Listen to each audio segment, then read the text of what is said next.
अस्सलामु अलैकुम।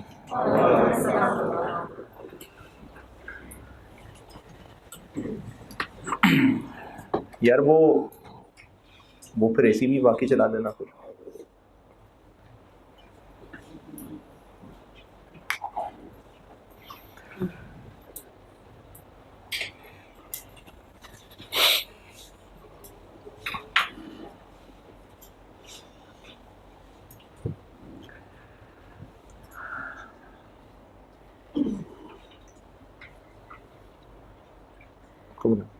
उनको बुलाइए ना, यहाँ तक ठीक है। चल इधर उधर लिख लूँगा।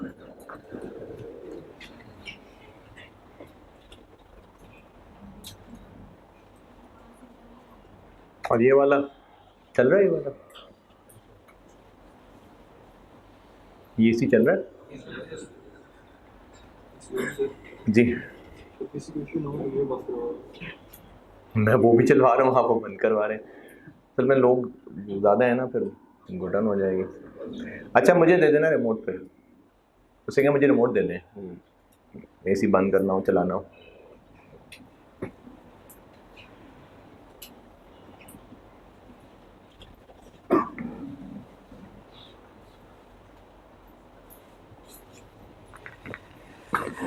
जी कैसे हैं जनाब आप लोग?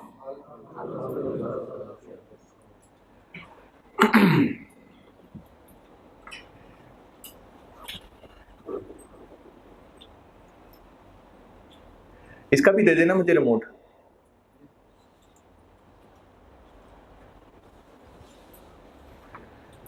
ये चलता है या ये भी बंद करना? ये बंद करना। चलो करते हैं। अच्छा अभी कितने लोग हैं जो पिछली FR2 की क्लास में भी बैठे हुए थे? चले मैं थोड़ा बहुत बदलने की कोशिश करता हूँ कुछ, ताकि आपको बिल्कुल रिपीट टेलीकास्ट ना लगे। थोड़ी सी बातें चेंज कर लूँगा। पढ़ाता नहीं मैं पहली क्लास में पढ़ाता नहीं हूँ मैं। अच्छा शुक्र तो ऐसे ही कर रहे हैं जैसे आप यहाँ पढ़ने तो आए ही नहीं है, तो और आए किस लिए हैं यहाँ?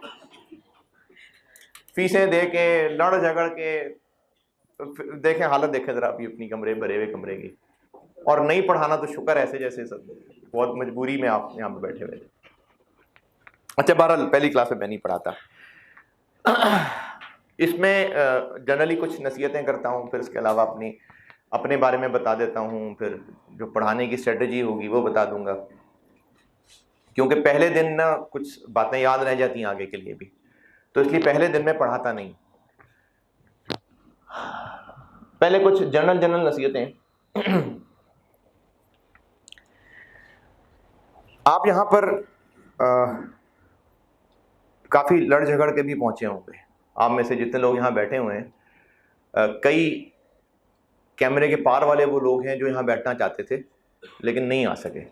और अभी मुझे वो एडमिशन वालों ने बताया था कि काफ़ी सारे लोग मंडे को वो भी होंगे जो इसलिए आए होंगे कि सर प्लीज़ हमें अंदर बिठा लें।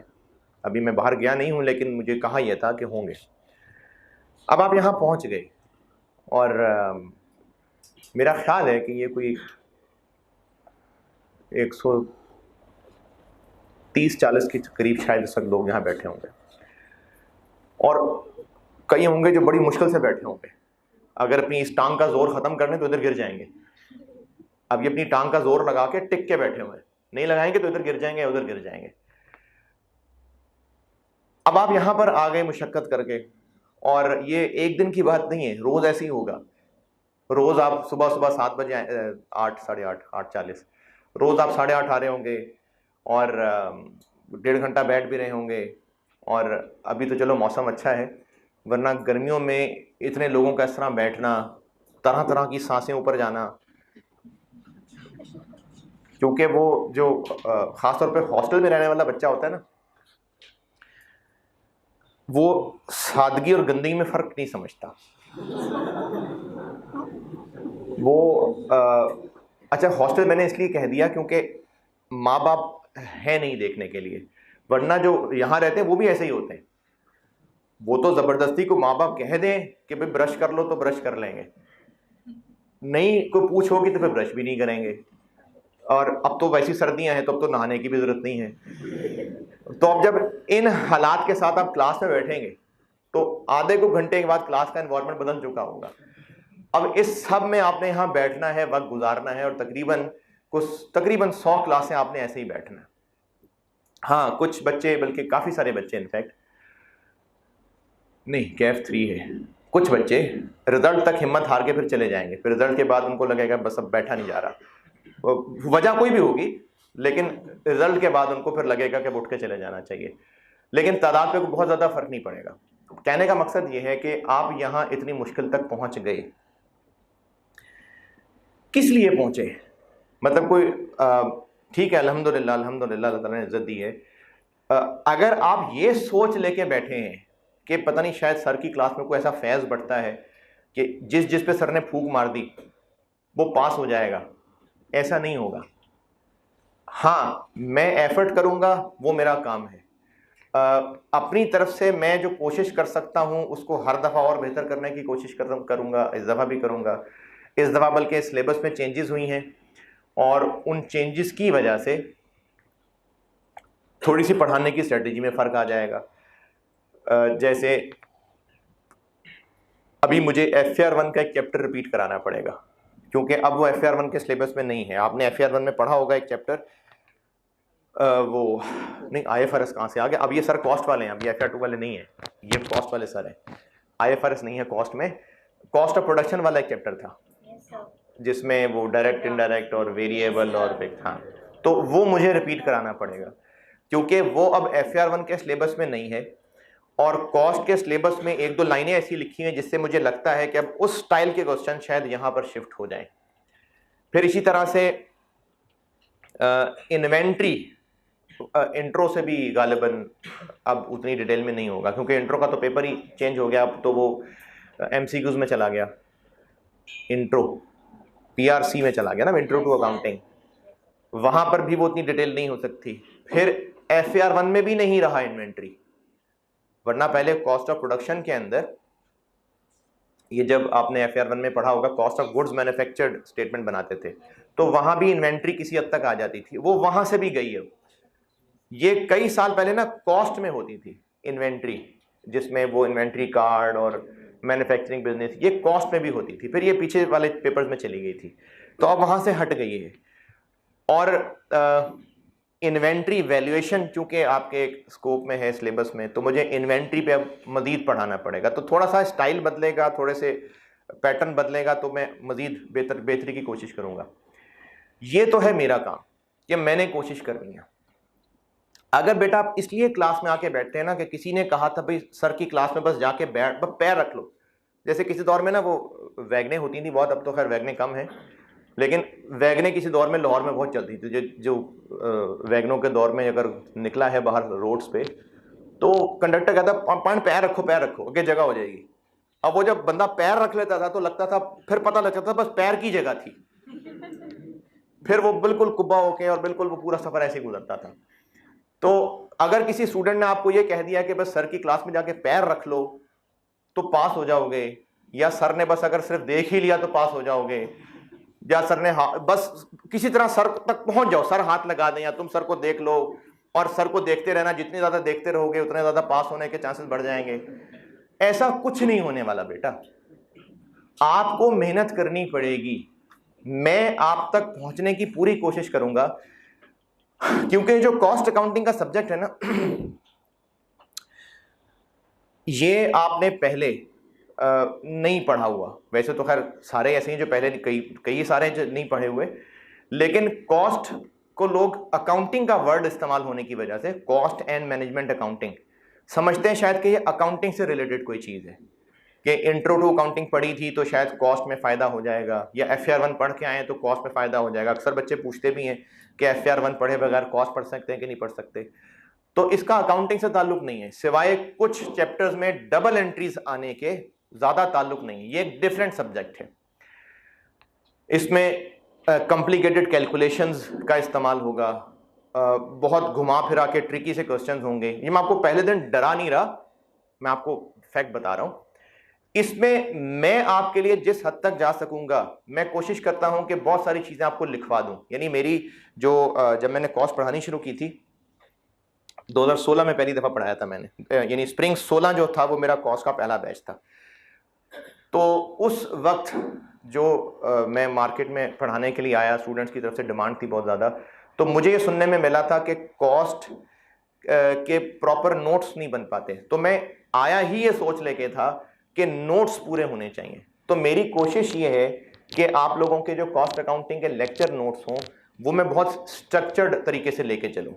आप जब चैप्टर ख़त्म कर लें तो आपको चैप्टर का ओवरऑल आइडिया भी हो, आप रिवीजन करें तो आपकी वो बिल्कुल चीज़ें समझ आनी शुरू हो जाएं।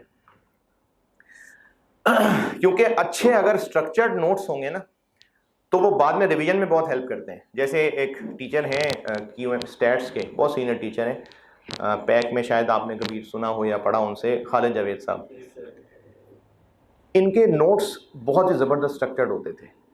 इसका इससे अंदाज़ा मैं बताता हूँ कि इनकी क्लास में शायद ही कभी किसी ने स्टूडेंट ने कोई सवाल पूछा। मैंने इनसे जब पढ़ा था 99 नवंबर में सीए स्टार्ट किया था मैंने, तो इनसे जब पढ़ा था तो इनकी शायद ही किसी क्लास में किसी स्टूडेंट ने सवाल पूछा होगा, बल्कि गालिबन कभी नहीं पूछा होगा, बस सर ही आके बोलते थे।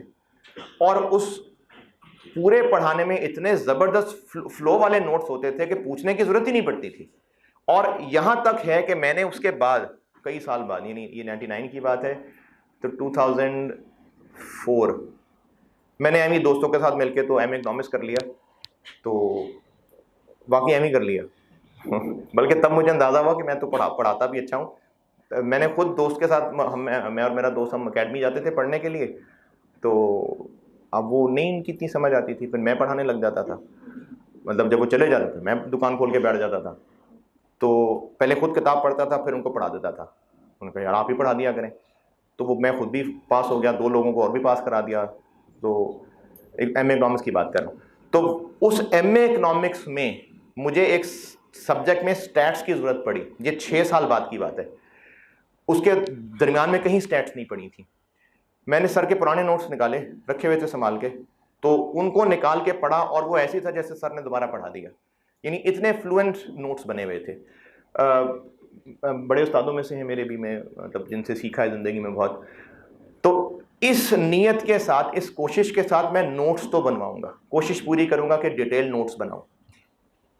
समझाने की भी बहुत कोशिश करूंगा। कोशिश करता हूं कि जो बिल्कुल एवरेज या शायद बिलो एवरेज आईक्यू वाले बच्चे भी हैं उनको भी मैं पढ़ा के वो भी पास कर सकें। ये बेटा मेरी एफर्ट है। सिर्फ इस एफर्ट से आप पास नहीं होंगे, आपको खुद भी बहुत एफर्ट करनी पड़ेगी। आपको खुद एफर्ट क्या करनी पड़ेगी? लेक्चर्स सारे ध्यान से अटेंड करें, होश में बैठें, क्योंकि इतने रश में बैठ के इधर उधर होश इधर उधर हो ही जाता है। मतलब इतना रश होता है ना, तो एक के ख्याल दूसरे को आ रहे होते हैं, तो आपने फिर मुश्किल हो जाएगी। लेकिन आपका काम है, आपकी करने वाली कोशिश ये है कि आपने ध्यान से बैठ के लेक्चर्स पूरे सुनने हैं, अच्छी तरह उनको नोट भी करना है, घर जाके उसको पढ़ना, क्लास वर्क, होमवर्क, टेस्ट, ये सारा सिस्टम आपने फॉलो करना है। सिर्फ क्लास में बैठने की बरकत से नहीं हो जाएंगे आप पास, आपको मेहनत करनी पड़ेगी। अच्छा, आप मेरी बात माने क्यों? सब लोग तो नहीं जानते होते, और पहले मैं मशहूरी करता भी नहीं था, लेकिन लास्ट सेशन में ये रियलाइज़ हुआ कि मशहूरी बतानी चाहिए, तो अब मैं फिर बताना शुरू कर दी है। पिछली FR2 में भी बता रहा था, तो आपको भी थोड़ा इश्तिहार चला देता हूँ। पढ़ा रहा हूँ अल्हम्दुलिल्लाह, 10-12 साल से फुल टाइम पढ़ा रहा हूँ, और डिस्टिंक्शन अल्लाह ने बहुत सारी दी हुई है अल्हम्दुलिल्लाह। FR2 में 4 गोल्ड मेडल, 4 सर्टिफिकेट्स हैं। कॉस्ट के अंदर 5 या 5 हैं मेरे ख्याल में सर्टिफिकेट ऑफ मेरिट्स हैं। FR1 में 5-6 सर्टिफिकेट ऑफ मेरिट हैं। BFD फाइनल का पेपर है, उसमें 2 gold medal, 2 certificate of merit हैं। रिपोर्टिंग अभी पिछले साल से पढ़ानी शुरू की है। यानी टोटल मिला के कुछ 6 गोल्ड मेडल और 15-16 सर्टिफिकेट्स हैं। और इसके अलावा एक कैफ में एक चीज़ हुआ करती है, ओवरऑल गोल्ड मेडल। जो बच्चा कैफ में पूरा सारे सब्जेक्ट्स में ओवरऑल टॉप करता है ना, उसको एक गोल्ड मेडल मिलता है। तो अब अगर कैफ के न्यूमेरिकल सब्जेक्ट्स वो मुझसे ही पढ़ रहा है, 3-4 मुझसे पढ़ रहा है, तो उसमें भी कंट्रीब्यूशन तो हो गई। वो भी गिनना शुरू करें तो वो भी कोई 25-26 तक चली जाती है। ये बताने का मकसद ये था कि आप सही दुकान में आ गए हैं। और जो मैं खुद स्टूडेंट था जब, तो अल्हम्दुलिल्लाह स्टूडेंट भी बहुत अच्छा था, जो पैक से पढ़ा है मैंने सारा, ये जो कैफ है उस वक्त सी इंटर होता था, तो उस वक्त मैं क्लास टेस्ट, टर्म टेस्ट वगैरह का टॉपर ही था, हर सब्जेक्ट का टॉपर था। तो जो आपको नसीहतें करूँगा वो आजमाई हुई भी होंगी, यानी खुद एज अ स्टूडेंट भी वो आजमाई हुई बातें, वरना होता ये है कि बच्चे बाज़ों का टीचर की बात को ऐसे समझ रहे होते हैं जी, खुद चूँकि अब स्टूडेंट नहीं है तो उनको क्या पता, तो वो मेरे अपने आजमाए हुए तरीके भी होंगे। अच्छा, ये तो मेरी थोड़ी सी पहचान हो गई। बाकी आपके लिए एक जो पहले दिन में जिसका इस्तेमाल किया करता हूँ बात का,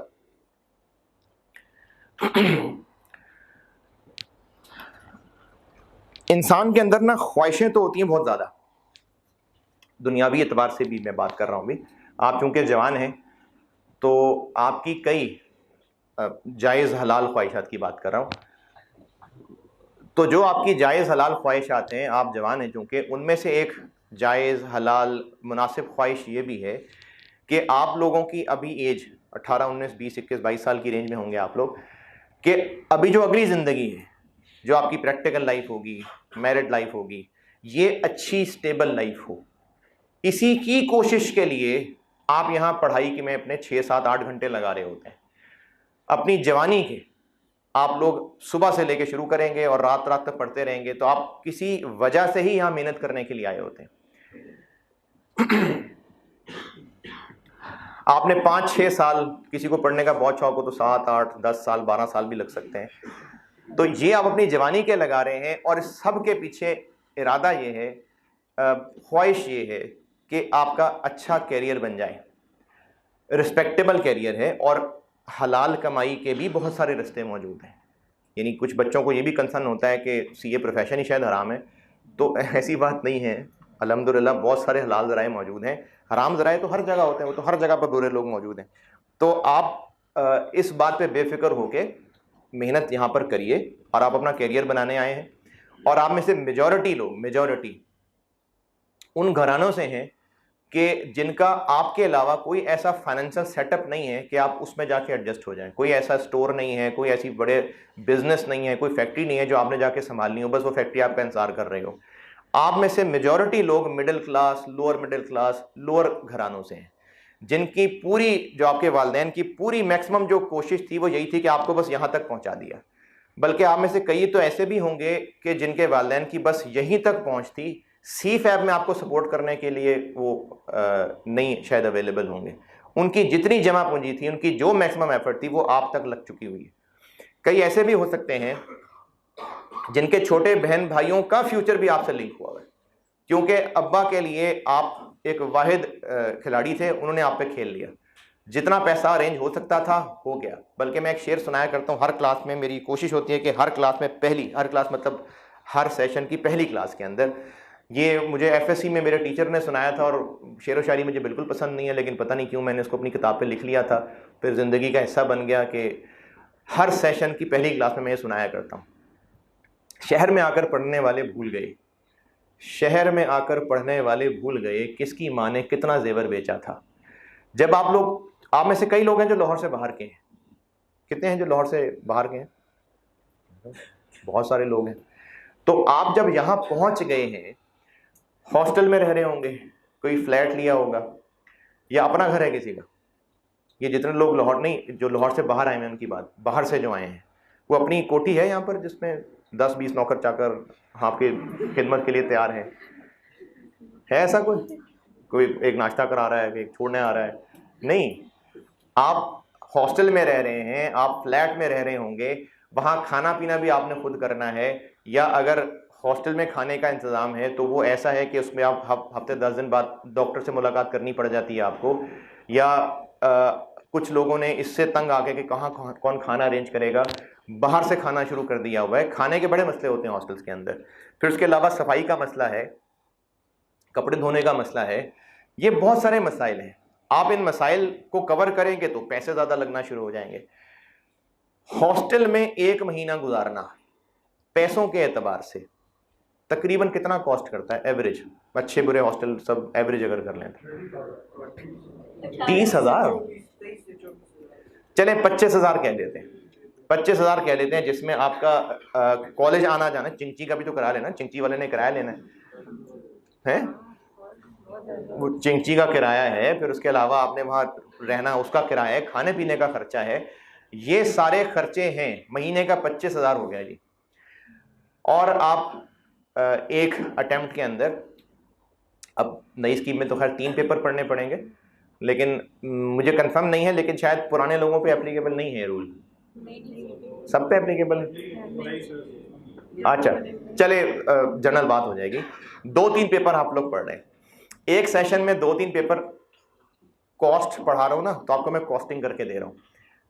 3 पेपर पढ़ रहे हैं, चले, एक महीने का हो गया 25,000, और आप 4 महीने तो हॉस्टल में रहेंगे। उसके बाद हो सकता है कोई एग्जाम्स की तैयारी के लिए भी हॉस्टल में रहे, क्योंकि घर पढ़ा नहीं जाता होगा, तो वो एग्जाम वाला महीना भी डाल लें। नहीं तो चलो कम से कम 4 महीने डाल देते। कितने हो गए थे 4 महीने के? 25,000 के हिसाब से 1 लाख रुपए। फिर आपने कॉलेज की फीस भी दी है, और 15 से 20,000 अगर एक सब्जेक्ट की फीस रखी जाए, 3 पेपर आप पढ़ रहे हैं, 50-60,000 आपके कॉलेज की फीस हो गई। कितने हो गए? 1,60,000। एग्जाम की फीस कितनी आई कैब की? 10,000 पर पेपर, 3 पेपर्स की, ठीक है, 10,000 वो हो गए, 1,70,000 हो गए। और अभी इसमें मैंने स्टेशनरी नहीं शामिल की, स्टेशनरी भी शामिल करें, आपकी फोटोकॉपीज होंगी, और पेन, कैलकुलेटर वगैरह, रजिस्टर वगैरह लेने, ये सब मिला के कोई 5-10 हज़ार और लगा लें, तो तकरीबन कोई 1,80,000 कह लें कि आपको एक सेशन कॉस्ट कर रहा है। अब इस 1,80,000 को 6 महीने में डिवाइड करें, 30,000 हो गया। 30,000 रुपए महीना, 30,000 रुपए महीना आप अपने पेरेंट्स को कॉस्ट कर रहे हैं। ये जो बच्चे होते हैं ना, ये जब वालिदैन के पैसे खर्च कर रहे होते हैं, इनको एक बात का एहसास नहीं हो रहा होता। मैंने भी अपने घर में एक रिसेंटली एक्टिविटी की, वो बच्चों का एक परफॉर्मेंस चार्ट बनाया और उनको कहा जी ये पॉइंट्स हैं और ये परफॉर्मेंसेस हैं, इनके इतने मार्क्स लगेंगे रोज़, और ये जो मार्क्स हैं ये रुपए हैं, तो महीने के एंड पे एक रिपोर्ट बनेगी, तो फिर तुम बहन भाइयों ने जितने जितने पैसे अर्न कर लिए वो इस्तेमाल कर लेना। अब उससे होगा कि वो, उनको मैंने कह दिया अर्न करो और अपने मर्जी से चीज़ें खरीद लो। अच्छा, मेरे बच्चों को बुक्स का बहुत शौक है, बुक्स खरीदते हैं बहुत, तो अब तक बुक्स मैं ही लेके देता था। अब परसों जब बुक्स लेने गए तो अब उन्होंने बुक्स ले ली।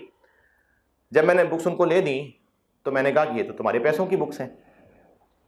हमारे पैसों की है? तो पहले बताते, मैं एक बुक लेते। मतलब मैं आपको एक बता रहा हूँ, इंसान है ना, बाप के पैसों की समझते थे तो 3 बुक्स ले ली, 4 बुक्स ले ली। अब जब मैंने कहा कि तुम्हारे पैसों की है, वो पहले बताते एक बुक ले लेते। तो बच्चे जो है ना, अपने वालिदैन का पैसा जब इस्तेमाल कर रहे होते हैं तो उनको एहसास हो नहीं रहा होता, क्योंकि नेचुरल सी बात है, नहीं होगा एहसास, अभी उस तक पहुंचे नहीं है। तो मैं आपको जो कैलकुलेशन करके दे रहा हूं, महीने के 30,000 रुपए पर मंथ, 30,000 रुपए, और चूंकि मेजॉरिटी मिडिल क्लास घराने से है, तो आप इस 30,000 की कॉस्ट देख लें कि वालिदैन को इस 30,000 महीने का अरेंज करने के लिए कहाँ कहाँ कितनी कितनी एफर्ट्स करनी पड़ रही होंगी। और अगर एफर्ट्स की एक लिमिट है कि उससे ज़्यादा वो एफर्ट नहीं कर सकते। अब अगर वो ज़्यादा कमा ना पाए तो आपके 30,000 पूरे करने के लिए फिर क्या करेंगे हैं, और क्या क्या रास्ते हो सकते हैं। और एक लेवल से ज़्यादा अर्न नहीं कर पा रहे, अब आपको भी 30,000 अरेंज करके देने हैं, तो क्या करेंगे हैं? नहीं कर पा रहे ना, अर्न करने की लिमिट खत्म हो गई, उधार पे चली जाएगी बात उधार पे चली जाएगी। और इसको अगर कंसिस्टेंटली अगर देखा जाए तो बाकी खर्चे कट कर रहे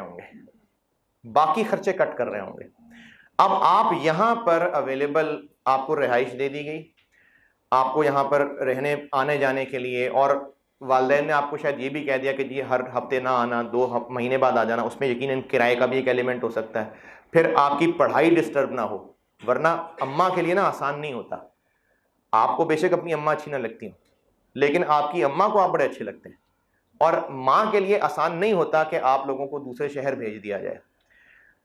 ना सिर्फ ये कि उदासी का एलिमेंट है, बल्कि सिक्योरिटी का बड़ा एलिमेंट है।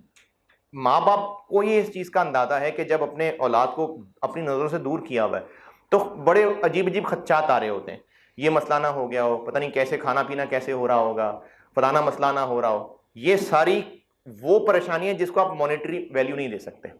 मतलब आप ये नहीं कह सकते कि मेरी अम्मी जो है वो इस सेशन के अंदर कोई 75,000 की परेशान हुई है, आप उनकी परेशानी को पैसे नहीं लगा सकते, ये परेशानियां अलहदा हैं।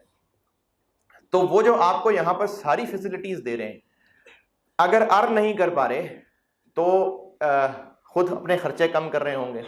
अच्छा, जब खर्चे कम कर रहे होंगे तो वो खर्चे पहले तो कोशिश करेंगे कि अपने खर्चे कम करें, यानी अपना खाना पीना पहनना, और नहीं मैनेज होगा तो फिर आपकी ये जो मेंटेनेंस की कॉस्ट है ये छोटे बहन भाइयों पे भी आनी शुरू हो जाएगी। चलो यार, छोटे को ये काम नहीं करते क्योंकि बड़े की फीस देनी है। ये वो चीज़ें हैं जिससे आप रिलेट कर सकते हैं। अगर आप अपने घरों में गौर करेंगे तो आपको ये चीज़ें नजर आएंगी, ऐसा घरों के अंदर हो रहा होगा, हुआ होगा। अब आप लोग सिर्फ अपना कैरियर बनाने नहीं आए यहां पर, अब आप बहुत सारे लोगों की उम्मीदें लेके आए हुए हैं, बहुत सारे लोगों की कुर्बानियां लेके आए हुए हैं। ये जो हम, जब पाकिस्तानी टीम मैच हार जाती है और बुरी तरह हारती है तो ज्यादा दुख होता है। दुख किस बात का हो रहा होता है भाई? वो अपनी मर्जी है उनकी, खेलना है खेले, नहीं खेलना ना खेले, उनकी अपना कैरियर है। तब वो खिलाड़ी जो वहां खेलने गए हैं, सर आसिफ अली हो गए और सर हैं लॉर्ड आजम खान हो गए, अब ये जो सब बड़े बड़े खिलाड़ी हैं ये अपना कैरियर ही खेल रहे हैं ना खेलें ना जीतें, हमें क्या तकलीफ है भाई? हमें क्या तकलीफ हो रही है? वो हमें रिप्रेजेंट कर रहे हैं, हमारे जज्बात जुड़ गए उनके साथ, हम एज अ पाकिस्तानी उनको देख रहे होते हैं, हम देख रहे होते हैं कि ये पाकिस्तान को रिप्रेजेंट कर रहे हैं, और वो जब टीम जीतती है तो हमें खुशी महसूस हो रही होती है। ये आप कोई बड़ा टूर्नामेंट है, वर्ल्ड कप वगैरह हो, जैसे आज तक हम वो चैंपियंस ट्रॉफी के फाइनल को लेके चल रहे हैं, कितने 4 साल हो गए इस बात को ये हमारे लिए एक फख्र की वजह बन गई, क्योंकि वो पूरी कौम को रिफ्लेक्ट कर रहे होते हैं, तो बात सिर्फ उनकी जाती जिंदगी तक नहीं रह जाती। फिर इसी तरह से वो 11 वो होते हैं जो 11 लाख की जगह वो 11 सिलेक्ट हुए होते हैं, वरना 11 लाख होंगे जो उस टीम में सिलेक्ट होने की कोशिश करते रहे होंगे, पोटेंशियली भी अच्छे होंगे, लेकिन समहाउ सिस्टम की वजह से वो नहीं पहुंच पाए होंगे। तो वो जो 11 लाख सिलेक्ट नहीं हो पाए, वो भी कह रहे होते हैं भाई हमें भेज देते अगर तुमने ऐसे करना था तो लोगों के जज्बात, उनकी खुशियां, उनकी कुर्बानियां, ये सब उनसे लिंक्ड होती हैं। चलो ये तो एक खेल हो गया ना, ये तो हमारी एक बेकार का जज्बातीपन है। फौज की बात कर लेते हैं, जो बॉर्डर पे फौज लड़ रही है, अब वो एक इंडिविजुअल को अगर देखा जाए, वो फौजी है भाई, उसका नहीं दिल कर रहा उस दिन लड़ने का, उनका जिंदगी उसकी अपनी सोच है, नहीं दिल था उस दिन लड़ने का, तो बस खैर है, ठीक है, मतलब उसका जंग लगी है और फौजी ने कहा मेरा दिल नहीं करा लड़ने का, मेरी अपनी जिंदगी है। मतलब आप कौम बन के देखें कि जो हमें रिप्रेजेंट कर रहे हैं, एक बॉर्डर पर लड़ने गए हैं, और अगर वो उस दिन अपनी जात को देख लें तो फिर उनको तनकीद का निशाना ही बनाया जाएगा ना। पॉलिटिशियंस हैं, पॉलिटिशियंस को तनकीद का निशाना बनाया जाता है क्योंकि वो हमें रिप्रेजेंट कर रहे होते हैं। तो जब रिप्रेजेंट कर रहा होगा कोई किसी कौम को, किसी मकसद को, कोई कुर्बानियां उसके पीछे होंगी, तो फिर वो सिर्फ अपनी जात तक महदूद नहीं रह जाएगा। बड़ी मुश्किल बातें करनी शुरू कर दी मैंने। आप अब एक आम ऐसे इंडिविजुअल नहीं हैं कि जिसकी अपनी जिंदगी है, चाहे तो वो पढ़ ले चाहे ना पढ़े, आपके पीछे आपकी पूरी फैमिली की सपोर्ट, कुर्बानियां मौजूद हैं। अगर आप अपनी सिर्फ जात के लिए सोचेंगे, आवारागर्दी करने चले गए, भाई नहीं दिल करा, अपने नहीं मुझे पसंद पढ़ाई, तो फिर आप खुद गर्ज हो जाएंगे, फिर आपसे एफर्ट नहीं की जाएगी। मैं आपको जो इतनी जज्बाती बातें लिंक करने की कोशिश कर रहा हूं, ये जो आपका एहसास है ना कि वालिदैन के महीने के 30,000 रुपए खर्च हो रहे हैं और उनकी इतनी उम्मीदें लग रही हैं, ये आपको एनर्जी देगी। इसलिए इस बात को सोचिए, इस बात का एहसास अपने अंदर रखें कि आपके वालिदैन की पूरी सपोर्ट है, आपके वालिदैन की तरफ से आपको पूरी कुर्बानियां दी गई हैं। तो आप में से कुछ ऐसे भी हो सकते हैं जिन्होंने जाके अपने पूरे गांव को अपलिफ्ट करना होगा, जाके ऐसे इलाके से आए होंगे जहां पर पूरे गांव के अंदर कोई पढ़ा लिखा नहीं होगा। आप हैं जो अपनी मेहनत के साथ आपको मौके मिलते गए, अल्लाह ताला ने आपको मौके दिए और आप यहां तक पहुंचे। आप में से ऐसे भी लोग भी हो सकते हैं। ऐसे मेरे स्टूडेंट्स में, आर्टिकल्स फेलोज में ऐसे लोग रहे हैं कि जो अकेले ही अपने गांव से निकला और फिर अपने पूरे गांव की उसने अपलिफ्टिंग की कोशिश की, वहां पर जाके तालीम की आम किया, वहां के लोगों को वहां से निकाल के लाया, वहां के बच्चों को फाइनेंशियल सपोर्ट करना शुरू किया। ऐसे इलाकों से भी आप लोग हो सकते हैं। तो आप एक पूरी कौम, पूरे गांव, पूरी फैमिली के जज्बात को रिप्रेजेंट कर रहे हैं बेटा। ये अब आप जहां बैठ गए हैं ना, अब आपकी बात सिर्फ आपकी जात तक नहीं रह गई। तो इसलिए जब तक आप ये चीजों को फील नहीं करेंगे, आप फिर मोटिवेटेड नहीं होंगे।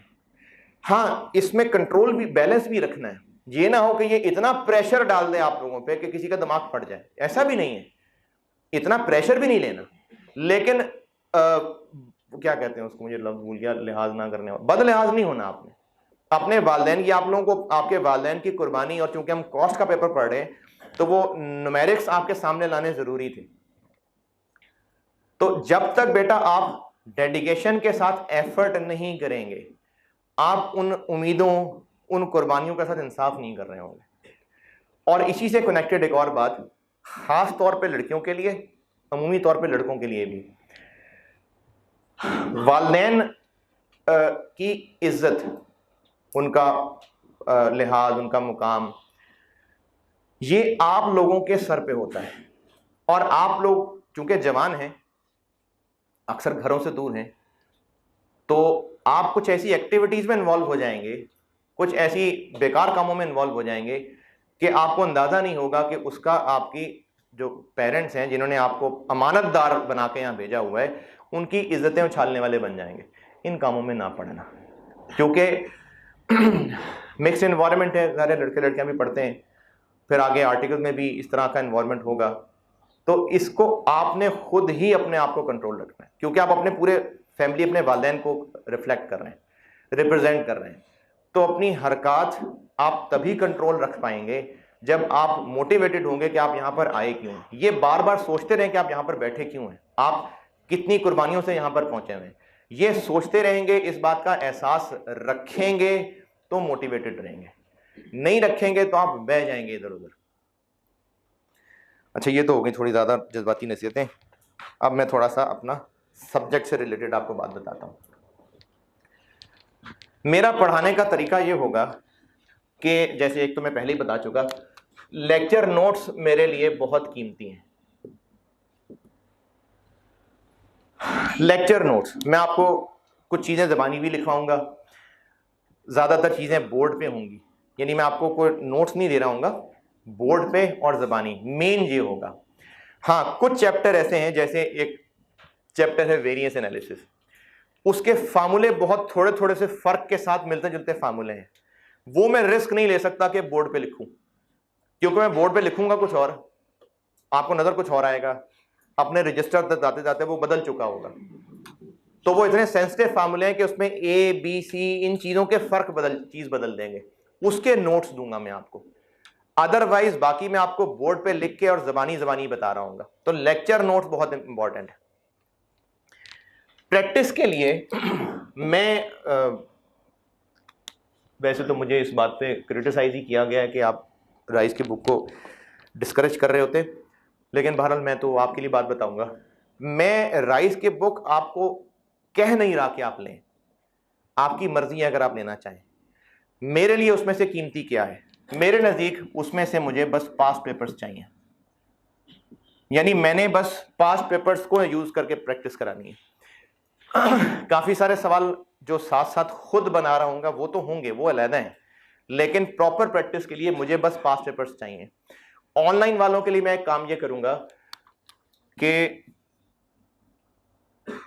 ऑटम 9 से लेके स्प्रिंग 21 तक जिनके सॉल्यूशन अवेलेबल हैं, ये आपके, मैं ऑनलाइन वालों की बात कर रहा हूं, आपके कोर्स में मैं ये प्लेस कर दूंगा क्वेश्चन पेपर सॉल्यूशन। और ये जो यहाँ बैठे हुए लोग हैं, अगर वो सॉफ्ट कॉपी लेना चाहें तो सॉफ्ट कॉपी ले लें। मैंने लास्ट टाइम भी देखा था, कई बच्चों ने ना मेहनत करके तो एक पूरी फाइल बनाई हुई होती है, उस पूरी फाइल के अंदर सारे पास पेपर्स उन्होंने डाल दिए होते हैं। ऐसी भी कहीं हो तो कोई शेयर, बेशक ग्रुप में शेयर कर लेना। पांच पेपर्स आपके पास होने चाहिए। आप चाहें इसकी सॉफ्ट कॉपी रखना, सॉफ्ट कॉपी रख लें।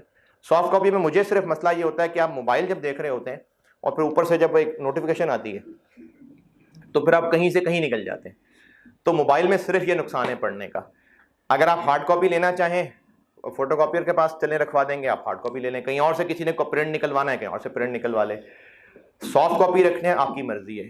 लेकिन मेरे लिए पास्ट पेपर्स जो प्रैक्टिस मटेरियल है, राइस की बुक में पास्ट पेपर्स भी होंगे लेकिन उसमें कहीं ना कहीं कुछ ना कुछ सवालों में बीच में गलतियां भी थी, तो इसलिए मैं रिकमेंड नहीं कर रहा कि आप लाजमी बुक लें।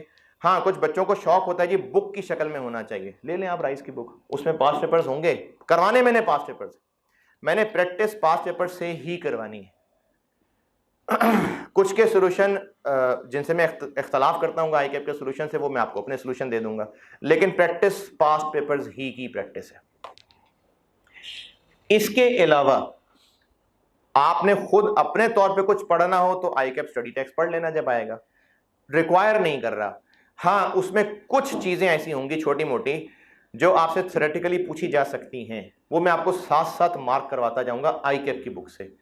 राइस की बुक में भी होंगी, ठीक है, जिसने राइस की बुक ली होगी वो वहां से कर लेना, लेकिन मैं स्टैंडर्डाइज किया होगा आईकैप की बुक को, तो वहां से मैं आपको बता रहा हूँ कि इस चैप्टर में से ये पॉइंट याद कर लें, फलाने चैप्टर में से ये पॉइंट याद कर लें।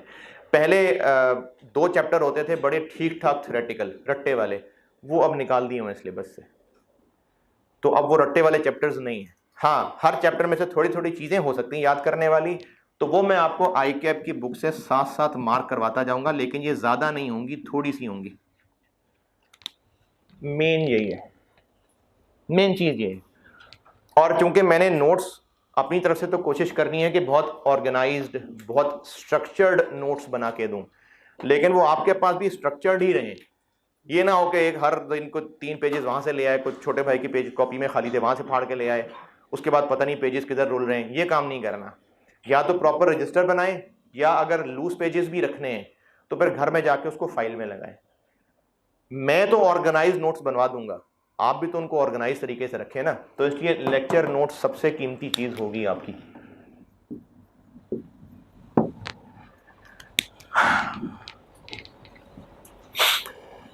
बाकी जैसे जैसे पढ़ाऊंगा तो आपको आइडिया हो जाएगा कि पढ़ाने का स्टाइल क्या है। ज्यादातर जो सवाल हैं वो मैं इन्हीं में से करा रहा हूँगा, लेकिन अभी शुरू में मैं जैसे मैंने कहा कि कॉस्ट ऑफ प्रोडक्शन वाला चैप्टर है वो मुझे रिवाइज करवाना पड़ेगा, फिर इन्वेंट्री है वो मुझे कराना पड़ेगा, तो उसके सवाल एज सच इनमें तो नहीं होंगे क्योंकि ये तो कॉस्ट के पास पेपर्स हैं। उनके सवाल फिर मैं कॉपियर के पास रख दूंगा, यानी कल से मैं कॉस्ट ऑफ प्रोडक्शन स्टार्ट करूंगा, उसके सवाल मैं कॉपियर के पास रखवा दूंगा। होंगे वो FR 1 वाले सवाल, यानी अगर आपको लगता है कि कॉस्ट ऑफ प्रोडक्शन आपको बड़ी अच्छी तरह आता है तो उसकी प्रैक्टिस की भी ज़रूरत नहीं है, मर्जी है आपकी, ना करें, लेकिन मैंने चूंकि वो रिवाइज करवाना है तो मैं उसके सवाल कॉपियर के पास रखवा दूंगा। इसी तरह इन्वेंट्री है, उसके पास पेपर्स इसमें तो होंगे नहीं क्योंकि वो तो FR 1 में होता था, पुराने मॉड्यूल B में होता था, तो उसके भी फिर मैं सवाल कॉपियर के पास रखवा दूंगा।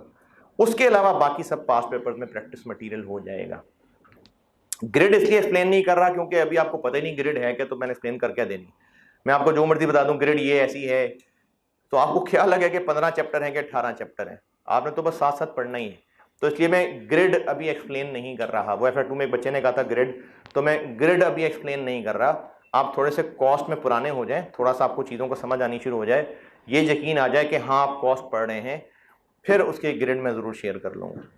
और अब एक स्पेसिफिक नसीहत ऑनलाइन वालों के लिए कि ऑनलाइन वाले लोगों को एक ज़्यादा मसला ये होता है, जो आप में से जो बैठे हुए हैं उनमें से अगर किसी ने ऑनलाइन क्लास ली हो, कि लेक्चर्स टाइम पे नहीं ले पाते और वो फिर पाइल अप होता जाता है और फिर आखिरी महीना आ गया होता है और 2.5 से ज़्यादा स्पीड की उसमें ऑप्शन नहीं होती, तो जब 2.5 पे चलाते हैं और लेक्चर्स फिर भी पूरे नहीं हो पा रहे होते और फिर कहते हैं जी पेपर की तैयारी सही नहीं हो सकी। तो इस मसले का हल सिर्फ ये है, और आप ये खुद भी इसको अमल करें और अपने घर वालों को भी बताएं, कि जैसे आप क्लास में आते एक टाइम होता और अपने बाकी सारे काम आगे पीछे करके क्लास के लिए आते और यहाँ बाकायदगी से 1.5 घंटा बैठते, क्योंकि अभी आप जो यहाँ क्लास में बैठे हुए अभी तो नहीं किसी को घर से फोन आ रहा होगा ना, बेटा वो दही ला दो जरा, अभी तो नहीं आ रहा है ना। हाँ, घर जाएंगे तो अलग काम है, अभी आपको घर से इस तरह की डिस्टर्बेंस नहीं आ रही। तो घर में जब लेक्चर्स ले रहे होते हैं तो अपने घर वालों को भी बताइए कि एक टाइम आप सब मिलकर डिसाइड कर लें, उस टाइम पे आपने बाकायदगी से रोज लेक्चर्स लेने, आपके घर वालों को भी पता हो कि हाँ ये उसके लेक्चर लेने का टाइम है ये और प्रोवाइडेड कि आप उसमें लेक्चर ले रहे हो, पता लगे घर वालों ने कहा अच्छा जी 1.5 घंटा बैठा बच्चा अंदर कुछ कर रहा है, लेक्चर ले रहा है, बच्चा कुछ और ही कर रहा है। तो आपने लेक्चर्स लेने हैं एक पूरे टाइम टेबल के मुताबिक। अगर इस तरह चल लेंगे तो फिर ये मसला नहीं होगा एंड पे जाके कि लेक्चर्स पेंडिंग होंगे। तो आप अभी से एक पैटर्न बना के, रूटीन बना के, टाइम टेबल बना के उसके मुताबिक लेक्चर्स दीजिएगा। अब सबके लिए, चूंकि ये कॉन्सेप्चुअल सब्जेक्ट है बहुत ज़्यादा, सवाल आपको जो भी हों पूछिएगा। जब ज़्यादा बड़ा मजमा होता है ना, कम लोगों में ज़रा थोड़ा सा हिम्मत आ जाती है, ज़्यादा लोगों में हिम्मत नहीं आती। स्टूडेंट पूछने की हिम्मत नहीं कर रहा होता। उसकी वजह यह भी हो सकती है कि उसको लगेगा कि शायद सबको समझ आ रही थी, मुझे ही समझ नहीं आ रही थी। तो ये आपकी गलत फहमी है, किसी को भी समझ नहीं आ रही थी, सारे ही आप जैसे हैं। ये सोच के बैठे कि सारे ही आपके जैसे हैं। अब आप सवाल पूछेंगे और आप यकीन करें कि आप जो सवाल पूछेंगे ना, कई लोग आपको दुआएं देंगे कि यही सवाल मैं पूछना चाह रहा था लेकिन हिम्मत नहीं कर पा रहा था। जब आप उसका सवाल कर देंगे तो उनके लिए भी आसानी हो जाएगी। तो इसलिए सवाल पूछते हुए आपने परेशान नहीं होना, डरना घबराना नहीं है। क्योंकि स्टूडेंट सवाल पूछते हुए क्यों घबरा रहा होता है, ये वजह होती है कि उसकी आवाज़ अच्छी नहीं होगी, उसका एक्सेंट अच्छा नहीं होगा। तो आपको कौन सा यहाँ पर इंडियन आइडल में बुलाया? तब अगर नहीं आवाज़ अच्छी है तो क्या है, आपके अल्फाज आपको समझ आने चाहिए, मुझे समझ आने चाहिए। आप पूछें, किसी को लगता है कि मेरा एक्सेंट बड़ा खराब है, तो एक्सेंट खराब नहीं होता, डिफरेंट होता है। जैसे हम यहाँ लाहौर में बैठे हुए हैं, तो लाहौर में जो एक्सेंट इस्तेमाल होता है, जो केपीके से बच्चे आएंगे, जो साउथ पंजाब से आएंगे, जो सिंध से आएंगे, बाकी जगहों से आएंगे, उनका एक्सेंट डिफरेंट होगा। तो वो डिफरेंट है, वो खराब नहीं है, उसमें शर्माने वाली क्या बात है। मतलब यहाँ पर अक्सर जो केपीके के बच्चे होते हैं ना, उनकी चूंकि उनका मुज़क्कर मोनस बदल जाता है, तो अक्सर बच्चे परेशान होते हैं कि जी हम सवाल पूछेंगे तो बच्चे हंसेंगे। एक तो जो हंसने वाले हैं उनको हंसने दें, क्योंकि जो भी डिफरेंट होता है लोग उसमें हंस रहे होते हैं। तो सवाल पूछने से आपने बिल्कुल परेशान नहीं होना। और आपको अगर यह लग रहा होगा कि आपका सवाल बोंगा होगा तो कोई बात नहीं, सारे बोंगे हैं, आप पूछेंगे। अच्छा, अगर आपने पूछने की हिम्मत कर ली तो उसका इतना फायदा होगा कि आइंदा के लिए आपको हौसला बढ़ चुका होगा और आपके जो सीखने का दरवाजा वो खुल जाएगा। वरना अगर आपने पूछने की हिम्मत नहीं की तो आप सीखने का दरवाजा बंद कर देंगे। पूछने की क्या जरूरत है, बस ठीक है जो समझ आ रहा है ऐसे ही होता होगा, फिर सीखने का दरवाजा बंद कर दिए। तो इसलिए आपने पूछना है, पूछते हुए शर्माना नहीं है। हाँ, इतना मैं जरूर एक्सपेक्ट करूंगा कि अपनी सुस्ती का इलाज मेरे से पूछने में ना करना। खासतौर पर ऑनलाइन वाले बच्चे ये काम करते हैं कि लेक्चर सुना होता है 2.5 पे, और वो भी बीच में स्किप भी करना शुरू कर देते हैं। अब जो बात लेक्चर में मैंने बताई है, खास तौर पे नोट लिखवाया कि ये बात लिखें, फिर चौथे दिन वही सवाल आ रहा होता है, सर ये कैसे होता है? भाई नोट मैंने लिखवाया, 4 पेजेस पलट के देख ले। इसी तरह आप लोग जो यहाँ फिजिकल बैठे हुए हैं, आपको जो 2 दिन 3 दिन पहले पढ़ाया होगा और आपको सिर्फ ये मौत पड़ रही है कि कौन पेजेस पलटेगा, कौन जाके पेजेस पिछले देखे, सर आप ही बता दें, ये काम ना करना। पहले अपने लेक्चर नोट्स अच्छी तरह रोज देख के आना। और मैं इंगेज रखने के लिए कोशिश करूंगा कि रोज आप लोगों से जो पिछला पढ़ा होगा वो थोड़ा बहुत पूछता रहूं। अभी C5 में मैंने काम किया था तो बच्चों ने बड़ा उसको पॉजिटिव लिया और वो पढ़ना भी शुरू कर दिया बच्चों ने। तो मैं थोड़ा थोड़ा रोज पूछता भी रहूंगा आपसे जो कल पढ़ा था। तो आप लोग अगर ये मसला कि आप पढ़ते ही नहीं है, 4 दिन छुट्टी की, 5वें दिन आके मुझसे वो सवाल पूछना जो 2 दिन पहले पढ़ा चुका हूं, ये ना पूछना। वरना क्लास के दौरान कोई चीज समझ नहीं आई, पूछ लें, पूछने से नहीं शर्माना। और ऑनलाइन वालों से गुजारिश ये है कि आप जब ग्रुप में सवाल पूछें तो बड़े मेहरबानी उस ग्रुप में बाकी सवाल भी देख लेना। होता यह है कि ग्रुप में एक बच्चा मैसेज करता है और वो इतनी जहमत नहीं करता कि उससे पिछले मैसेज को देख ले।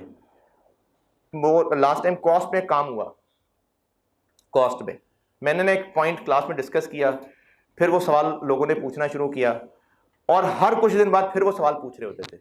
मैंने पहले तो जवाब दिया, उसके बाद फिर मैं वो इशारा बना देता था वो मैसेज सेलेक्ट करके ना उसको टैग करके, तो मैं वो यही चलता रहा ग्रुप के अंदर। तो आप अगर बाकी मैसेजेस देख लेंगे तो हो सकता है आपका सवाल वहीं आंसर हो जाए। तो बाकी ग्रुप के मैसेजेस भी देखा कीजिएगा आप लोग। नहीं, ये मैं ऑनलाइन वालों की बात कर रहा हूँ, आप लोगों का नहीं व्हाट्सएप ग्रुप, ये मैं ऑनलाइन स्टूडेंट्स की बात कर रहा हूँ। और हाँ चले, अब आप बताएं, आपने कुछ परेशानी पूछनी है, कोई तरीका, कोई और सवाल, कोई कन्फ्यूजन तो पूछें। फिर एक एंड पे कंक्लूडिंग नसीहत भी है, लेकिन उससे पहले आप लोग कुछ पूछना चाहते हैं तो पूछें जी।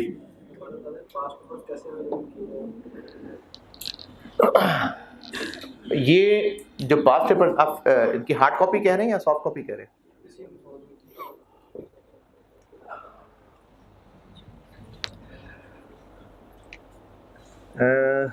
देखें, सॉफ्ट कॉपी तो जहाँ तक ऑनलाइन स्टूडेंट्स की बात है उनको तो मैं वो फोल्डर प्लेस कर दूंगा।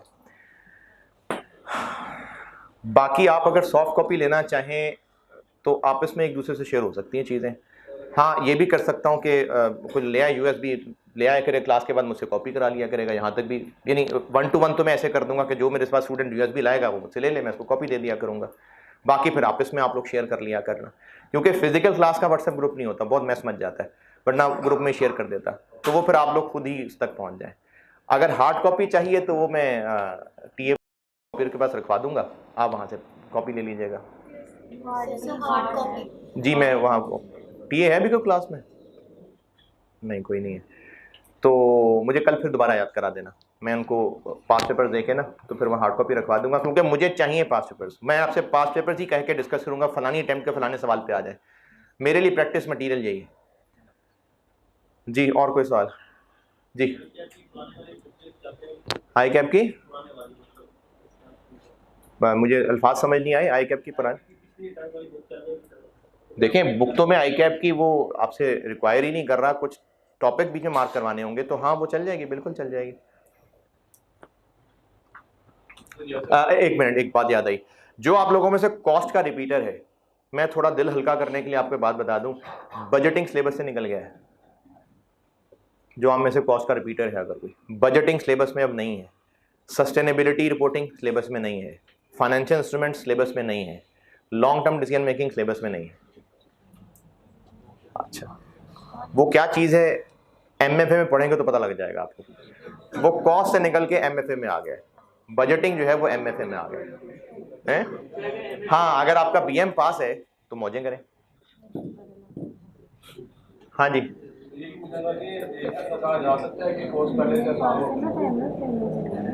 कॉस्ट पहले से आसान हो गई है। अच्छा, आप में से कई लोग, बल्कि सारे लोग तकरीबन, क्योंकि कॉस्ट में बैठे हैं तो मेरे ख्याल में इंट्रो टू अकाउंटिंग तो पढ़ ही चुके होंगे आप। इंट्रो टू अकाउंटिंग आसान पेपर है कि मुश्किल पेपर है? एवरेज है, आसान है।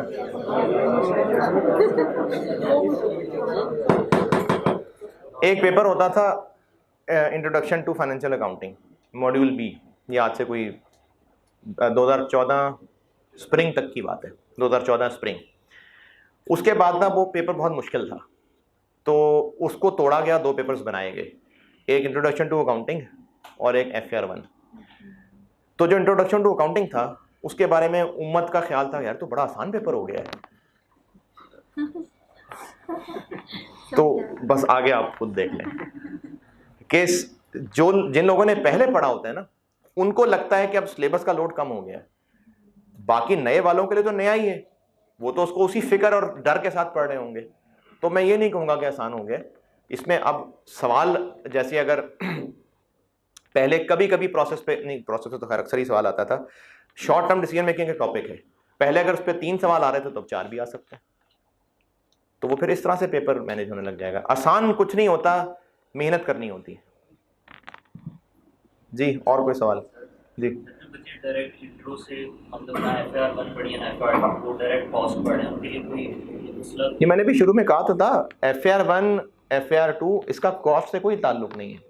जो FAR 1 से पहले भी मैं जब कॉस्ट पढ़ाता था ना पिछले सेशन तक, तो मैं एक्सपेक्ट करता था कि बच्चों ने वेरिएबल कॉस्ट, फिक्स कॉस्ट ये FAR 1 में पढ़ी हुई है, इन्वेंट्री पढ़ी हुई है, तो अब वो मैं आपको फिर दोबारा पढ़ाने लगा। यानी जो मैंने थोड़ा बहुत पहले FAR 1 से उम्मीद लगाई होती थी कि ये बच्चे पढ़ के आए होंगे, वो मैं फिर दोबारा पढ़ाने लगा। तो आप बस आपको लिखना पढ़ना आता हो, बस ये काफ़ी है। हाँ जी, AFC करके सीधा कॉस्ट में आए। अच्छा, अब आप यानी कैफ 1 2 3 है ना, दुआ करेंगे उनके लिए।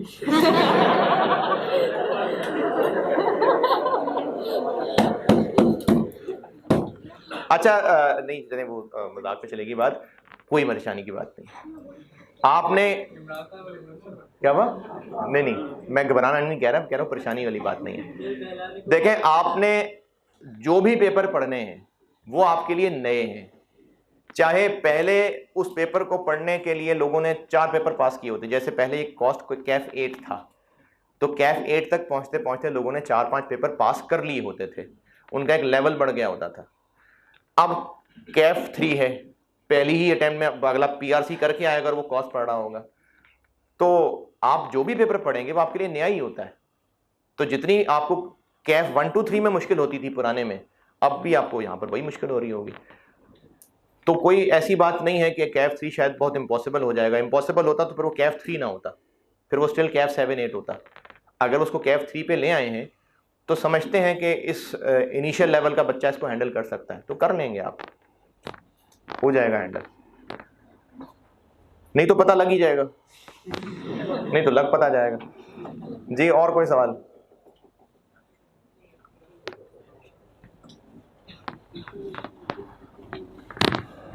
कोई सवाल ही नहीं। हाँ जी, पास पेपर चैप्टर वाइज है या अटेम्प्ट वाइज सारे? नहीं, पास पेपर तो बेटे अटेम्प्ट वाइज ही है ना, वो चैप्टर वाइज कैसे होंगे? वो तो अटेम्प्ट वाइज हैं, तो अटेम्प्ट वाइज हैं, चैप्टर वाइज तो नहीं है। वो तो मैं आपको क्लासेस में बता रहा हूँ कि अब आपके वो रजिस्टर के अंदर नोट होता जा रहा होगा ना। मैंने पास पेपर्स, क्लास वर्क और होमवर्क, अच्छा होमवर्क की पता नहीं मैंने बात की कि नहीं की। मेरे पढ़ाने के स्टाइल में होमवर्क बहुत इंपॉर्टेंट है, बहुत इंपॉर्टेंट है, क्योंकि कुछ बच्चे होते हैं कमजोर दिल के। जैसे पिछले सेशन में एक बच्चा था, उसने ना ग्रुप में भी ये बात की कि सर आप सारा सवाल खुद बोर्ड पे सॉल्व कर दिया करें। आप सारे सवाल सॉल्व करते हैं तो वही हम याद कर करके, तो हम आपने किए होंगे तो हम वही याद, सारा कुछ आप मैक्सिमम बता दें जो कुछ हो सकता है हम सब याद कर लेंगे। ऐसा अगर हो भी जाएगा ना, फिर भी पेपर में आप मेरा इंतजार कर रहे होंगे कि सर आएंगे तो सॉल्व करके देंगे, फिर आपसे पेपर सॉल्व नहीं होगा। क्योंकि आप कोई भी आर्ट, बिल्कुल इनिशियल लेवल की बात कर ले, बाइक चलानी आती है आपको, गाड़ी चलानी आती है, साइकिल चलानी आती है, कोई और क्रिकेट खेलना आता है, ये सिर्फ देख के और जबानी सुन के नहीं सीख सकते। बाइक चलाएंगे तो बाइक चलाई जाएगी। तो आप जब तक सवाल खुद सॉल्व नहीं करेंगे ना, आपकी कोई लर्निंग नहीं हो रही होगी। तो मैं क्लास वर्क जितना जरूरी समझता हूं, होमवर्क भी उतना ही जरूरी समझता हूं, बल्कि शायद उससे ज्यादा जरूरी समझता हूं। तो आपको मैं रोजाना का 1 सवाल, कभी 2 भी हो जाएंगे, ये होमवर्क दिया करूंगा जो मेरे पढ़ाई का हिस्सा होगा।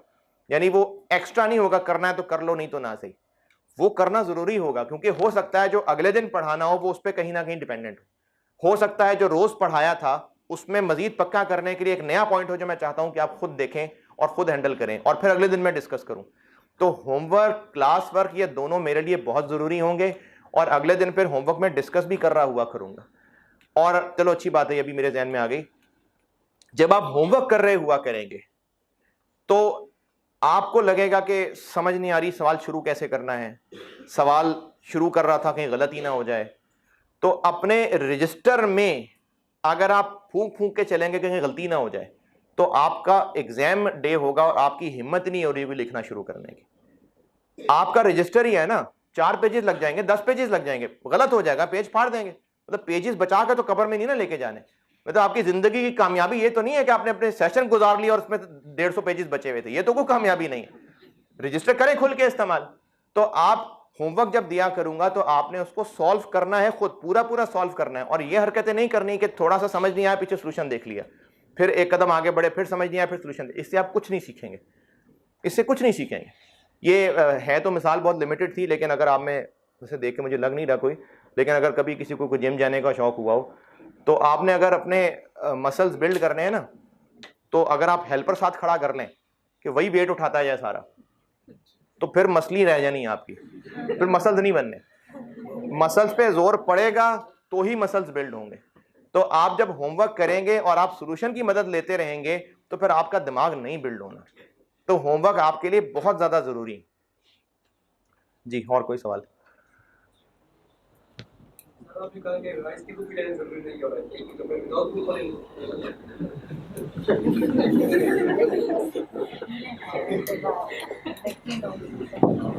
मतलब इसमें अच्छा, आपकी इसमें वो क्या है, रिजर्वेशन क्या है? आपको लग रहा है कंप्लीट नहीं होगा?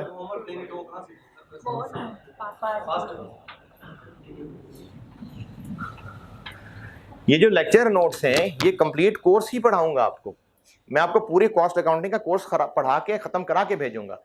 कुछ चीजें ऐसी होंगी जो मैं बुक में से याद करने के लिए मार्क करवा दूंगा, थ्योरेटिकली टेस्ट हो सकती हैं, वरना मैं आपको सारा कुछ पढ़ा रहा हूँ। अगर किसी को शौक है कि नहीं बुक रीडिंग करनी होती है, फिर भी मैं राइस की बुक रीड करने से बेहतर आपको आईकेप की बुक रीड करने का रिकमेंड करूंगा। अगर क्योंकि राइस की बुक में ना चीजें, बुक तो बनाई गई है, बस समराइज्ड करके चीजें लिखी और क्वेश्चंस यही वाले डाले हुए। तो मैं तो आपकी सिर्फ आपकी बचत के लिए कह रहा हूं कि आप खर्चा सिर्फ इस पे कर लें। अगर आपने राइस की बुक खरीदनी है, मेरा कोई इख्तलाफ नहीं है भाई, राइस में खड़ा हूं, मेरा रोजी लगी हुई, यहां से इख्तलाफ कोई नहीं है। मैं ये नहीं कह रहा खबरदार राइस की बुक नहीं खरीदनी, मैं आपको सिर्फ ये कह रहा हूं कि मुझे बाद में बच्चे ये कहते हैं सर ये तो हमने बुक ऐसी खरीदी। तो मैं इसलिए आपको बता रहा हूं कि अगर आप बस सिर्फ यहां तक अरेंज करना चाहें, रजिस्टर तक रखना चाहें तो बेटे काफी है, लेकिन अगर बुक खरीदनी है तो बिल्कुल खरीदें, मर्जी है आपकी, जरूर खरीदें बुक। हाँ जी, और कोई सवाल आप पूछना चाह रहे हैं? मुझे पूछ लो, पूछ लो यार, पूछ ले यार।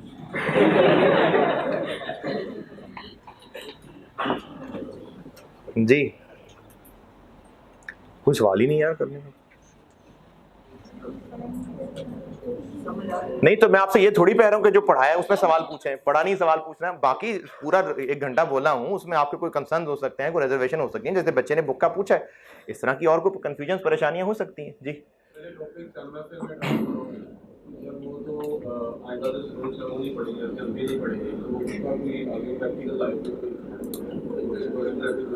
नहीं, अच्छा आप कह रहे हैं कि बीएम पास कर लिया। अच्छा ये बताएं कि जितने पेपर आज तक पास किए हैं,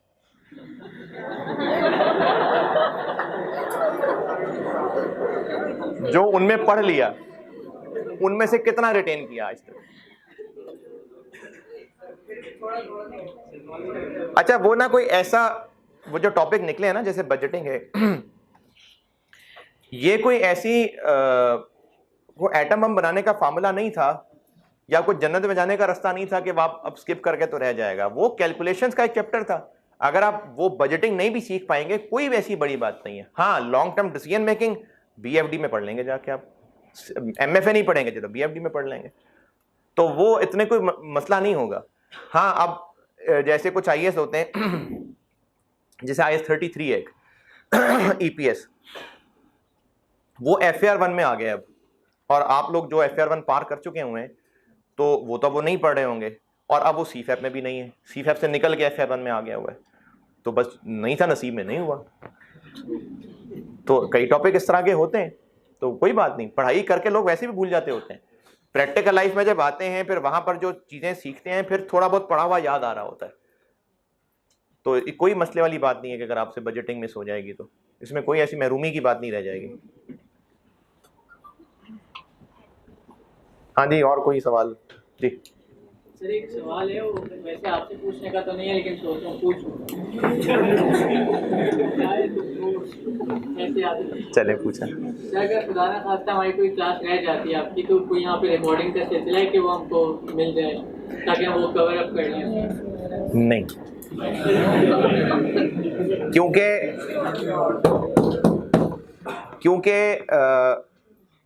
अगर आपकी क्लास मिस हो रही है तो ये जितने लोग हैं ये सारे तो नहीं रोज आ रहे होते, 10-20% लोग नहीं भी आ रहे होते, तो वो फिर आपने खुद कवर करनी है। क्योंकि अगर कोई रिकॉर्डिंग की फैसिलिटी मिलना शुरू हो जाए ना तो फिर लोग क्लास में आना छोड़ देंगे, ये होगा, ऐसे ही होगा।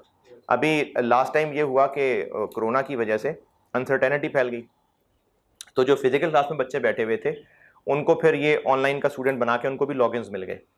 अब उन्होंने कॉलेज खुलने के बावजूद भी क्लासेस में आना छोड़ दिया कि आराम से बैठे सुन लें। अब उसका नुकसान ये हुआ कि सितंबर में एग्जाम्स थे, अगस्त का महीना चल रहा था और ग्रुप में मैसेजेस चल रहे हैं जी मेरे 40 लेक्चर रहते हैं, मेरे 35 रहते हैं, पढ़ा नहीं जा रहा, ये नहीं हो रहा, तो फिर लोग सुस्त हो जाते हैं।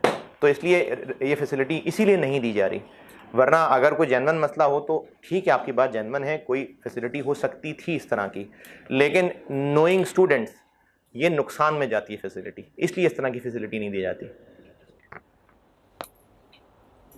हाँ जी, और कोई सवाल?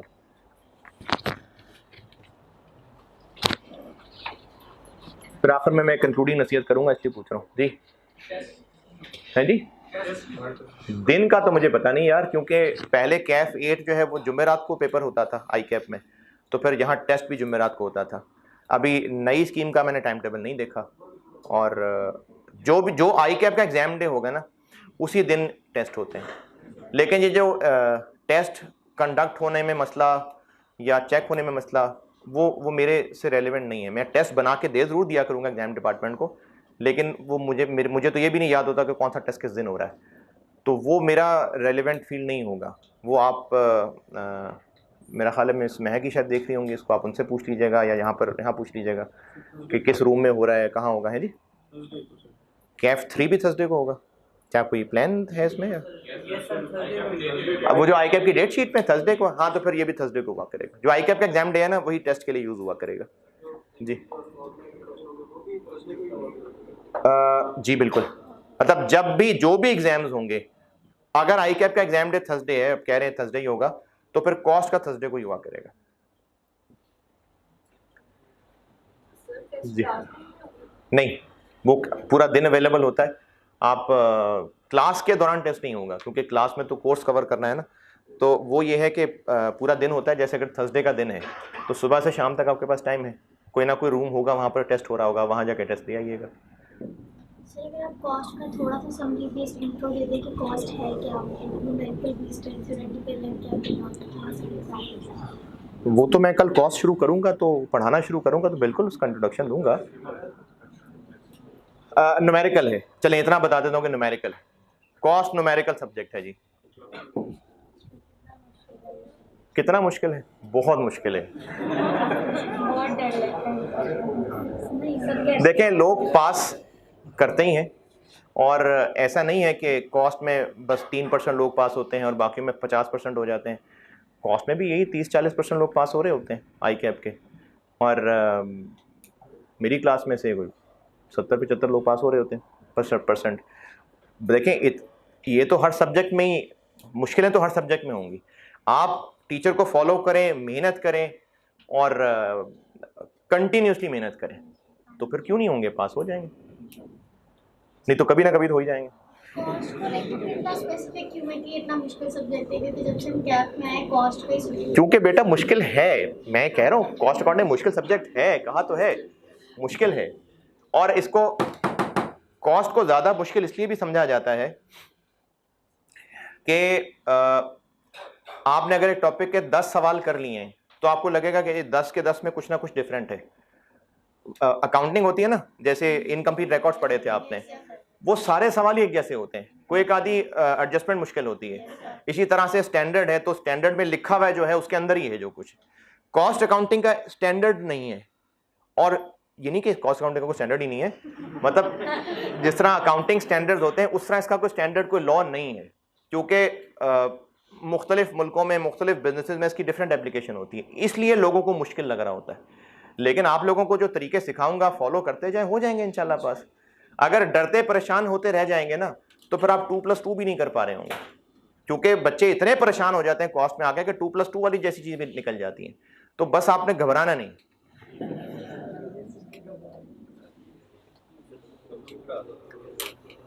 हाँ जी, अच्छा, छुट्टी करता हूँ कि नहीं करता? मैं पहले महीने में करता हूँ छुट्टी, क्योंकि अभी आपका जो कैफ चल रहा है तो रात में CFAP भी पढ़ा रहा हूँ। यानी अभी मेरी ये जो अक्टूबर है और नवंबर में भी थोड़ा पोर्शन, मेरी रूटीन ये होगी कि मैं रात को 10 बजे क्लास ख़त्म करके और फिर सुबह 7 बजे क्लास दोबारा, तो 7 से 4 कैफ की क्लासें और 6:15 से 10 तक जो है CFAP की क्लासें। तो जब मेरी बस हो जाएगी तो उस दिन गिर जाऊँगा, छुट्टी कर लूँगा। पहले महीने में कोई छुट्टी कर लेता हूँ तो मैं कभी कभार हर हफ्ते कर लेता हूँ, कभी 10 दिन बाद कर लेता हूँ। इतना करने के बाद भी आप इतनी स्ट्रगल कर रहे हैं? नहीं मतलब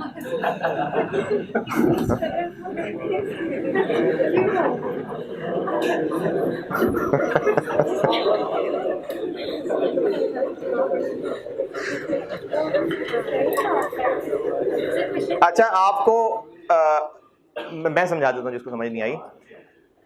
जो चार्टर्ड अकाउंटेंसी का कैरियर है अगर आपको किसी ने ये कह के भेजा है ना कि एक बार सीए कर लो बस,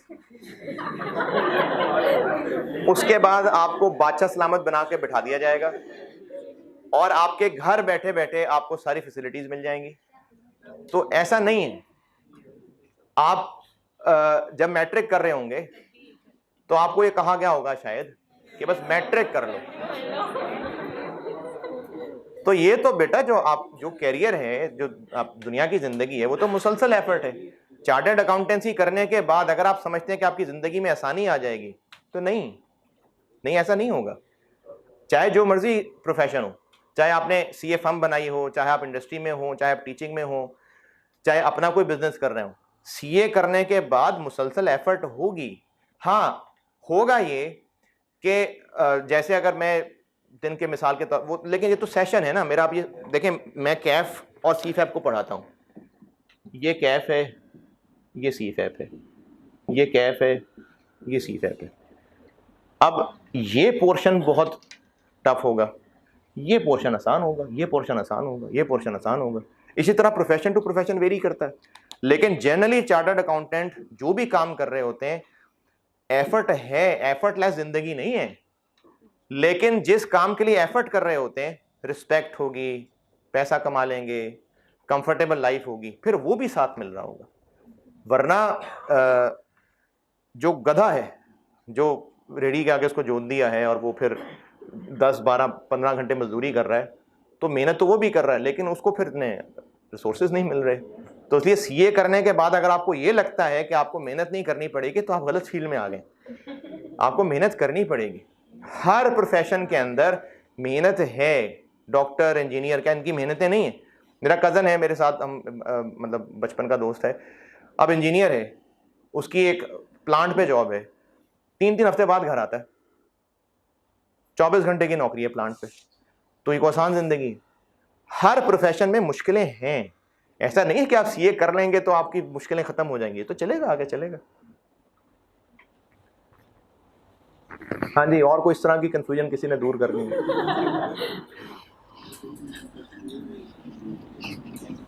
अच्छा चले, ठीक। जी पूछना है तो।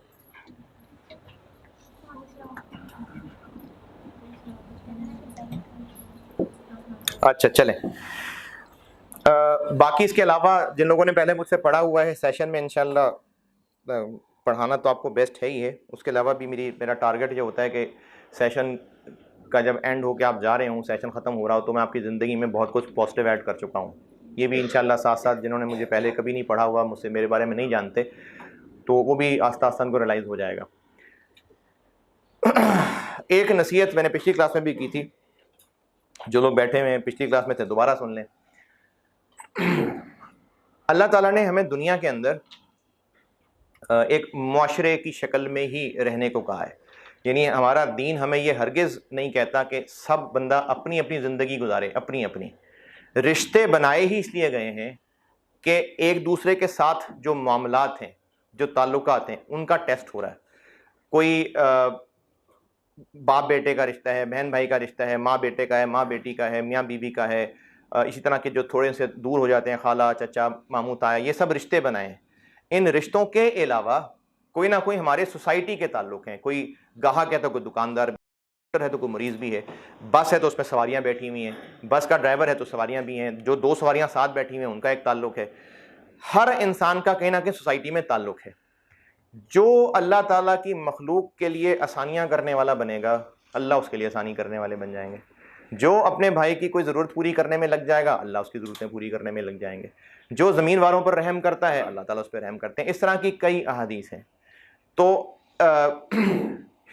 आप जब अपनी क्लास में हैं तो कोशिश ये करिएगा कि आप दूसरों के लिए अगर आसानी नहीं कर रहे तो कम से कम मुश्किल करने वाले भी ना बने।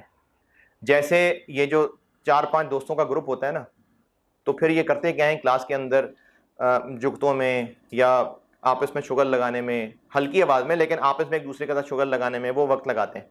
अब उससे नुकसान ये होता है कि वो तो चलो नहीं पढ़ रहे, उन्होंने तो पढ़ना था भी नहीं, लेकिन उनकी आवाज़ जहाँ तक पहुँच रही है, उनके पीछे बैठे हुए, उनके आगे बैठे हुए, वो डिस्टर्ब होने लग जाते हैं। तो वो बेचारे कितनी मेहनत से पढ़ने आए होंगे, आपने नहीं पढ़ना ठीक है, लेकिन वो पढ़ने आए हुए थे, उनके लिए मुश्किल कर दी आपने। जब उनके लिए मुश्किल करेंगे तो फिर हैरत उठ जाएंगी काम में से। तो अगर किसी के साथ आसानी नहीं कर सकते तो फिर मुश्किल भी ना करें, मदद करने वाले बने। मदद करने वाले में मैंने अभी पहले भी एक वाक़या सुनाया था, अपना एक वाक़या बताता हूँ। मैं जब ये कैफ का स्टूडेंट था, उस दौर में सी एंटर होता था, पैक से पढ़ रहा था, तो मैं हर सब्जेक्ट का, हर एग्ज़ाम का टॉपर था। तो मैं अपने दोस्तों को पढ़ाता रहता था, जो मुझसे पूछता था मैं खुलूस से उसको पढ़ाता था। तो इसी तरह से एक थोड़ी सी स्लो लर्निंग पेस वाला एक स्टूडेंट था, वो मुझसे अक्सर पूछता रहता था। तो उसने मुझे कहा, नासिर पता तुम फर्स्ट क्यों आते हो? कहा जी क्यों आता हूँ? उसने कहा क्यों, तुम हम जैसों की मदद करते हो।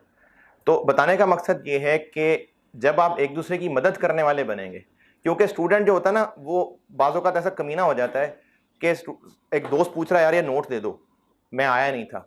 अब वो कहेगा जी मेरे नोट्स हैं, मैं उसको क्यों दूँ? कहेगा जी मैंने तो खुद नोट्स नहीं बनाए हुए। एक दूसरे की मदद करने वाले नहीं बनते। किसी ने कुछ अगर समझने का कह ही दिया है तो उसको समझाने पे टाइम नहीं लगाएंगे कि नहीं मेरा टाइम ज़ाया होगा, मैंने तो अपनी पढ़ाई करनी है। तो एक दूसरे के मदद करने वाले बन जाएं, लेकिन इस चीज़ को इंश्योर कर लें कि भाई भाई की मदद करे, भाई बहन की मदद करने ना आ जाए, और ना ही बहन भाई से मदद मांगनी चाहिए कि भाई वो फलाने भाई पढ़ाते बड़ा अच्छा है। ये हरकतें मत करिएगा। बहनें बहनों से ही मदद मांगें और भाई भाइयों की मदद करें। ये इंटरजेंडर आने की ज़रूरत नहीं है, ठीक है? इसमें खलास नहीं होता, इसमें खराबियां होती हैं।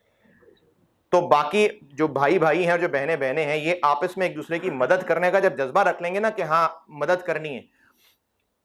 हमारे स्कूल में एक टीचर थे, क्लास टीचर, मैट्रिक की बात है, उन्होंने ना ग्रुप्स बना दिए थे क्लास के, और हर ग्रुप का एक लीडर था। उस ग्रुप में कुछ 7-8 लड़के थे, और हर ग्रुप के लीडर की जिम्मेदारी थी कि वो अपने टीम मेंबर्स की पढ़ाई इंश्योर करेगा। जो कोई टीम मेंबर वीक है तो उसकी वो पढ़ाई इंश्योर करेगा, उसको वो पढ़ाने में हेल्प करेगा। खैर अभी तो सीए में तो टाइम नहीं होता ग्रुपिंग का, लेकिन जनरली बात कर रहा हूँ कि अपने इर्द गिर्द वालों की मदद करने वाले बन जाएं। जब आप अपने इर्द गिर्द वालों की मदद करने वाले बन जाएंगे ना, तो फिर अल्लाह आपकी मदद करने वाले बन जाएंगे। तो दूसरों के लिए आसानी करनी है, मुश्किल वाला मामला नहीं करना, और अपने साथियों की मदद में लग जाइएगा।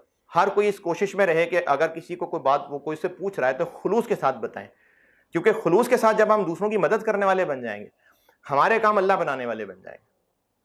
ठीक है जी, कल से इंशाल्लाह पढ़ाई शुरू करते हैं, कल मुलाकात होगी इंशाल्लाह।